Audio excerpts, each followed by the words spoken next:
Salut, salut, j'espère que ça va bien. Dans les prochaines semaines, je vais vous présenter quelques extraits des grands sages des années 80-90, ceux qui dénonçaient les plans du nouvel ordre mondial. Je pense que c'est une nécessité qu'on se rappelle ce dont ils parlaient à cette époque-là pour faire des liens avec ce qu'on vit présentement. Eux, ils avaient la chance de ne pas avoir le nez collé sur la situation, contrairement à nous. On est dans une période de grande confusion, de grande vulnérabilité. En plus, c'est difficile de faire la part des choses. Et c'est pour ça que je pense que ça vaut la peine de revenir en arrière sur leurs propos à eux.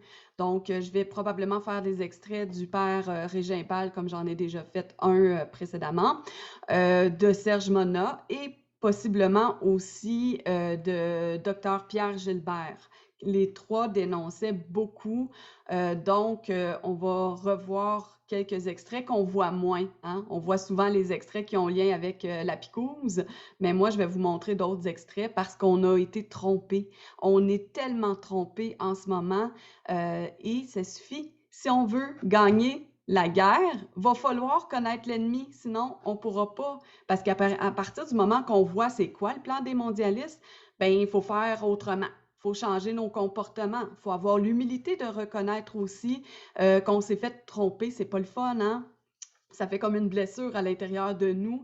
Et ben, c'est exactement pareil comme ce que vivent probablement en ce moment les gens qui ont fait confiance au gouvernement depuis le début. Là, en ce moment, je pense qu'il y en a une bonne couple là-dedans qui vivent avec cette blessure-là du fait qu'ils ont été trompés. Ils s'en rendent compte. Là. Ils voient là, que ça n'a plus de fin, cette histoire-là. Ils ont eu tellement de bonne volonté, même si pour nous, ça peut sembler bizarre, mais ils étaient sincères, je pense, dans leur démarche pour la majorité, peu importe de toute façon, OK? Mais nous aussi, nous vivons des tromperies de notre côté aussi dans le mouvement de la résistance. Et plus vite on va faire face à ces tromperies-là, puis qu'on va dire ça suffit, et sans être méchant envers les autres non plus, je pense que tout le monde on vit des tromperies là, OK? Faut avoir de l'indulgence, de la bienveillance et savoir se retirer des narratifs qui nourrissent le plan du nouvel ordre mondial. C'est ça qu'il faut faire. Faut quitter ce narratif-là qui nourrit le plan du nouvel ordre mondial. Sur ce, bonne écoute. Vous semblez dire aussi qu'ils font la promotion d'une religion de l'homme par opposition à une religion de Dieu. Oui, bien, naturellement, dans la pensée luciférienne, l'homme est son propre Dieu. Dans la pensée luciférienne, l'homme est son propre Dieu. Et dans la, si on peut appeler ça une théologie, la théosophie, et aussi dans ce que je disais, cette pensée gnostique manichéenne, ils ont perverti le sens de Dieu. Le vrai Dieu d'Abraham, d'Isaac et de Jacob est considéré comme le Dieu du mal. Et l'autre Dieu, le vrai Dieu qu'il faut servir, c'est Lucifer. C'est lui qui est le Dieu de puissance. C'est lui qui est le Dieu de la beauté, le Dieu de l'argent, le Dieu de la force, le Dieu de la victoire.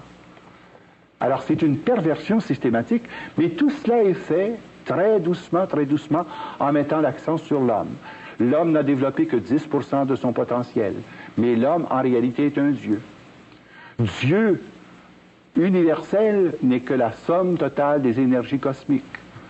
Et tous les enseignements, et c'est notable que dans les fondations, sur le plan socioculturel et le plan religieux, on favorise, par exemple, la fondation Kesey.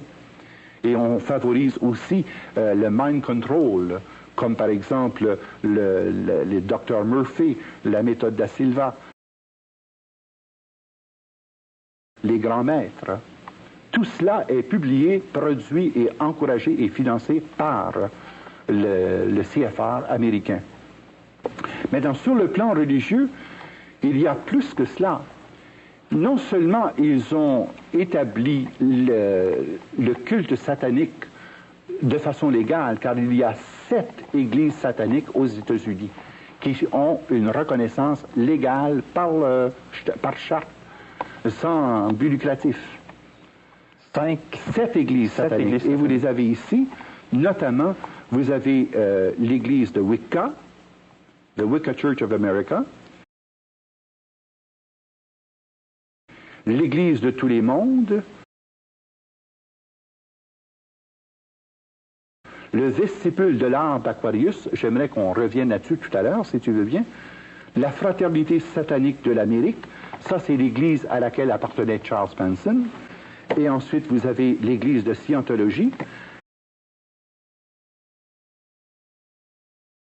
l'unité, les étancards, l'église en marche vers le jugement, et ce qui est connu aussi de façon mondiale, c'est les Rose-Croix. Les Rose-Croix constituent la branche religieuse de la franc-maçonnerie, et à l'intérieur des Illuminati, les Rose-Croix constituent l'église des 13 prêtres druides. Et c'est par voie de sorcellerie que sont dirigées ces religions sataniques qui ont pignon sur rue en Amérique.